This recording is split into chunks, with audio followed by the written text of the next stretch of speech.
हमारा नहीं है नेता, कोई हमारी नहीं है पार्टी, कोई हमारा नहीं है संगठन। अगर इस देश के अंदर अगर कोई नेता है हमारा सच में, तो उसका नाम है एडवोकेट चंद्रशेखर आजाद। तो अपना पूरा जीवन भीम आर्मी आजाद समाज पार्टी को और अपने महान पुरुषों के साथ गलत होता है तो सिस्टम से सीना तान कर सरकार से सवाल पूछती है। भीम सिंह तोप तलवार से नहीं, किसी लाठी डंडे से नहीं लड़े थे। बाबा साहब अम्बेडकर सिर्फ कलम की ताकत से लड़े। सभी को मेरा जय भीम, नमो बुद्धाय, जय काशीराम।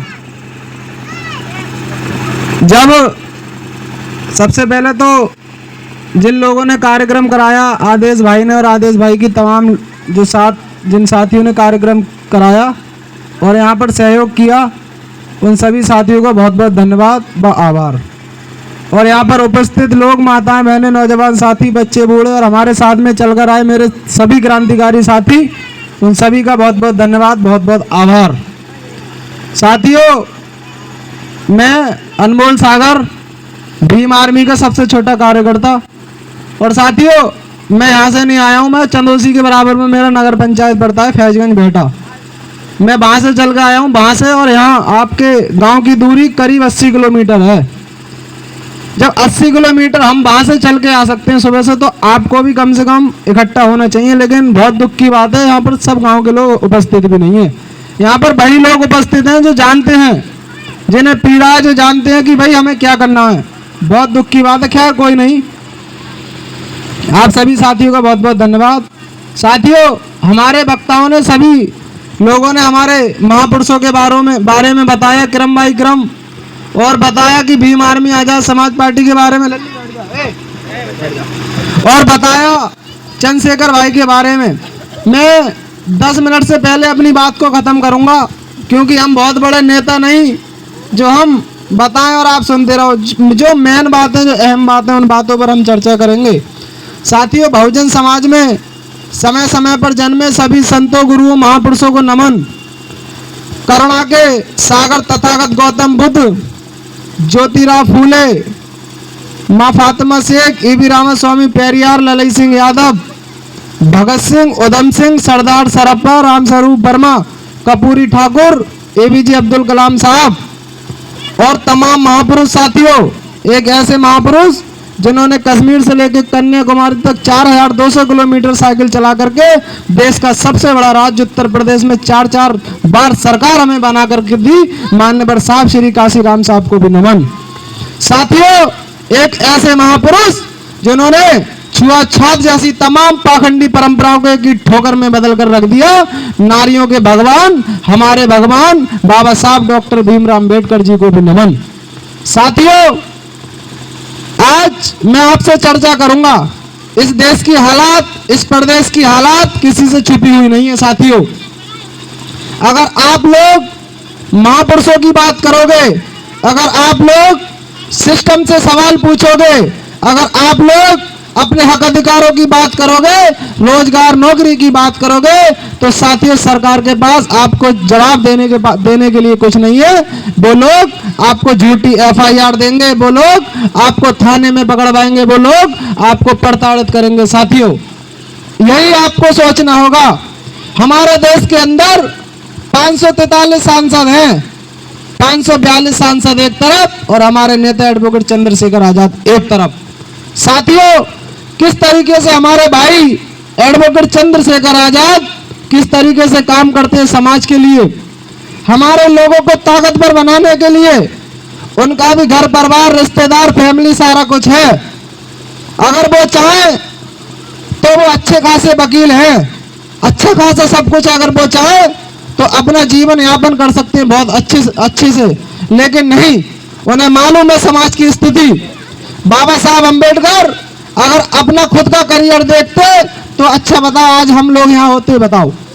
अगर आज हम लोग यहाँ पर उपस्थित हैं खुले आसमान के नीचे, अगर आज हम अपनी बात रख पा रहे हैं और सिस्टम से सवाल सीना तान कर अगर हम कर पा रहे हैं, तो वे एक ही शख्स की बदौलत है जिसका नाम था डॉक्टर अम्बेडकर। सम्मानित साथियों, अगर बाबा साहब अम्बेडकर नहीं होते इस देश के अंदर, तो मैं यहाँ पर भाषणबाजी नहीं कर रहा होता, किसी जमींदार के खेतों में साथियों घास काट रहा होता, या किसी बड़े आदमी के साथियों भैंसों का गोबर बचा रहा होता। ये सिस्टम था पहले। 26 जनवरी 1947 से पहले, जब हमारा देश आजाद नहीं हुआ, 15 अगस्त 1947 से पहले, जब साथियों इस देश में संविधान नहीं था, तो कैसी स्थिति थी हमारे लोगों के साथ, कैसी स्थिति थी हमारी माता बहनों के साथ। साथियों गले में हंडी पीछे झाड़ू लटका के चलाया करते थे, लेकिन बाबा साहब अंबेडकर ने ये स्थिति देखी तो बाबा साहब अंबेडकर सड़कों पर निकले और उन्होंने प्रयास किया, ये सोच लिया कि जब तक इन गुलामी की जंजीरों को नहीं काट देता तब तक मैं शांति से नहीं बैठूंगा। सम्मानित साथियों, बाबा साहब अंबेडकर ने अथक प्रयास किए, तमाम मेहनत की उन्होंने, एक एक नहीं। अगर आज आप लोग बैठे हो, मेरी माताएं बैठी हैं, मेरी बहनें बैठी हैं, आपके बच्चे होंगे, आपके भी बच्चे होंगे, अगर आपके बच्चे को छोटी सी भी खरोंच लग जाए, अगर आपके बच्चे को छोटी सी भी दिक्कत हो जाए, तो आप लोग सबसे पहले अपने बच्चों को देखोगे। बताओ, बच्चे को देखोगे नहीं देखोगे कि भाई हमारा बच्चा अनमोल, तू अपने घर जा, भाषणबाजी मत कर, हमारे बच्चे को पहले परेशानी है, हम उसको पहले उसका इलाज कराएंगे।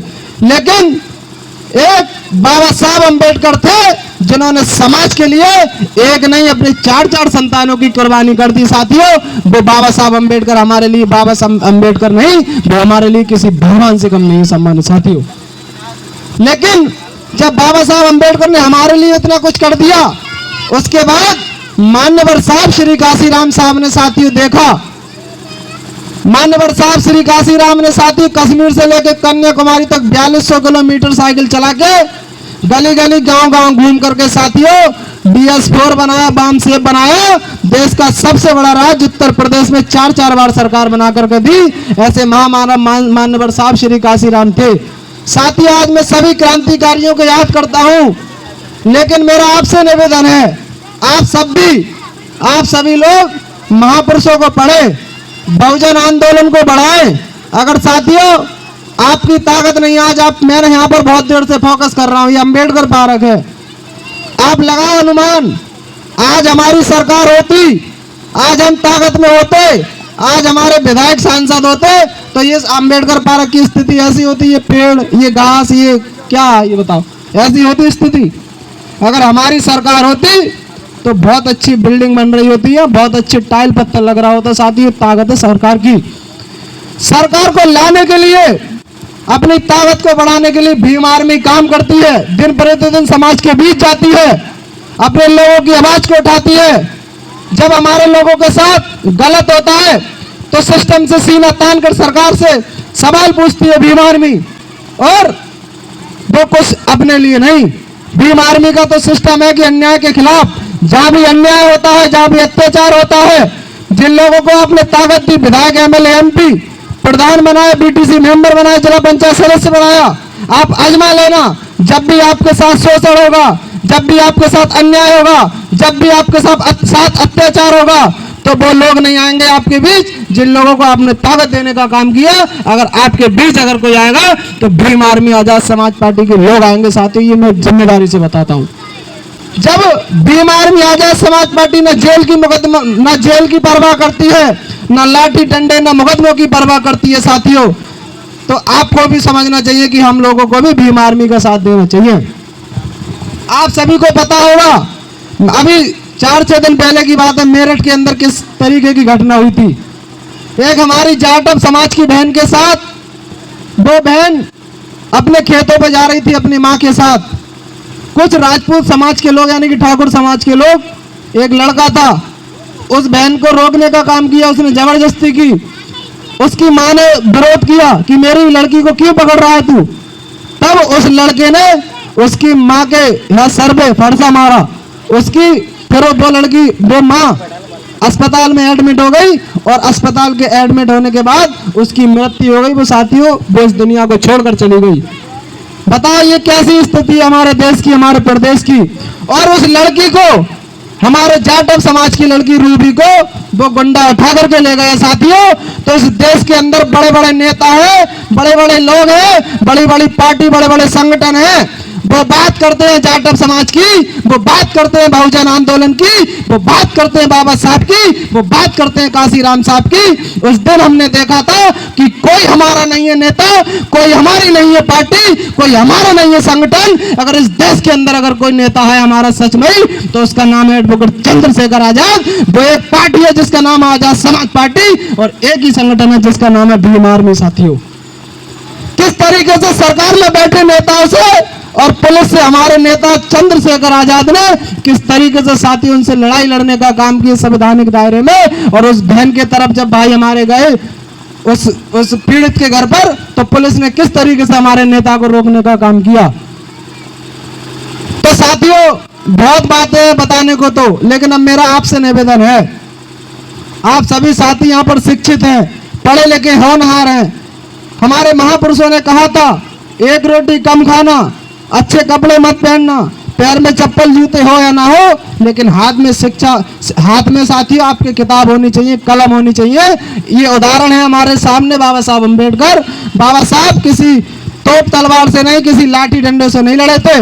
बाबा साहब अम्बेडकर सिर्फ कलम की ताकत से लड़े थे, और सिर्फ कलम की ताकत से ही बाबा साहब अम्बेडकर ने इस देश का संविधान बनाया। उस संविधान की बदौलत हम शान शौकत से जी पा रहे हैं। साथी, ये बाबा साहब अम्बेडकर उदाहरण है।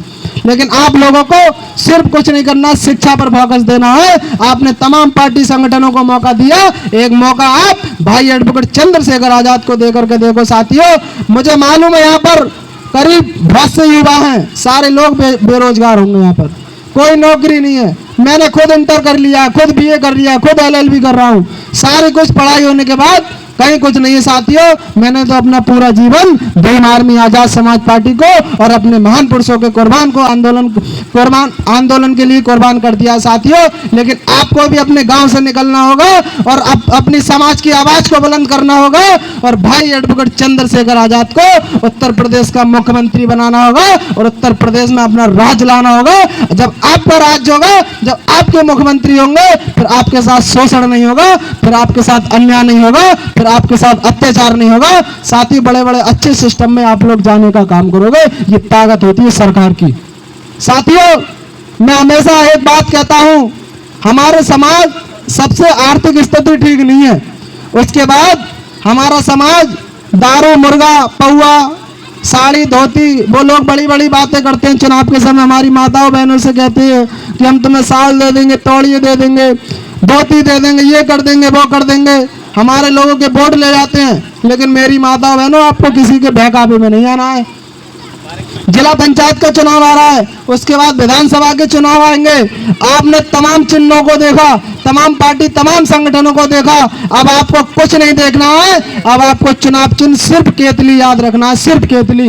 कोई भी नेता खड़ा हो आपके क्षेत्र से, कोई भी हो, किसी भी समाज का हो, आपको वो नहीं देखना कि ये किस समाज से, ये मुस्लिम समाज से, ये मौर्य समाज से, यादव समाज से, ये कुछ नहीं देखना है। सिर्फ आपको अपना चुनाव चिन्ह देखना है, केतली। अगर आपने केतली पर बटन मोहर लगा दी साथियों, तो वो मोहर केतली पे नहीं लगेगी, वो मोहर हमारे नेता एडवोकेट चंद्रशेखर आजाद पे लगेगी। वो ताकत आपने अपने नेता भाई एडवोकेट चंद्रशेखर आजाद को मिलेगी। साथियों, हमारे नौजवान साथी आजकल तमाम गलत स्थिति में पड़ जाते हैं, शराब में पड़ जाते हैं, गुटखा, बीड़ी, जुआ, ये तमाम तरीके की फालतू की बातें करते हैं। मैं उनसे कहता हूं कि भाइयों, आप शराब भी पियोगे, अच्छा 200-250 रुपए की क्या मिलता है, अच्छा बताओ। शराब पियोगे, नशा होगा, अपनी माता बहनों को परेशान करोगे, अपनी पत्नियों को मारोगे, उतना रुपया आप इन्वेस्ट करोगे, इससे बढ़िया अपने घर में कुछ चीनी पत्ती या आटा वाटा, ये तमाम तरीके की सुविधा करोगे, तो आपके बच्चे खुशहाल रहेंगे। अगर आपको सच में ही नशा करना है, तो ये दारू का नशा तो 1-2 घंटे का होता है। अगर आपको नशा करना है, तो एडवोकेट चंद्रशेखर आजाद की तरह मिशन का नशा करिए, ताकि हमारे समाज को भी उसके फल मिल सके। साथियों, मेरे पास बात है तो बहुत है, मैं सारे दिन बोलता रहूंगा। भीम आर्मी आजाद समाज पार्टी से मैं बहुत कुछ सीख चुका हूँ, अपने लोगों से बहुत कुछ सीख चुका हूँ। अभी हमारे लास्ट वक्ता हैं भाई गुलशन जी, वो भी अपनी बात रखेंगे, उसके बाद हम कार्यक्रम समाप्त करेंगे। अगर मेरे मुंह से कोई गलत बात निकली हो तो मैं अपने शब्द वापस लेता हूँ। जय भीम, जय भारत, जय संविधान, नमो बुद्धा, जय काशीराम।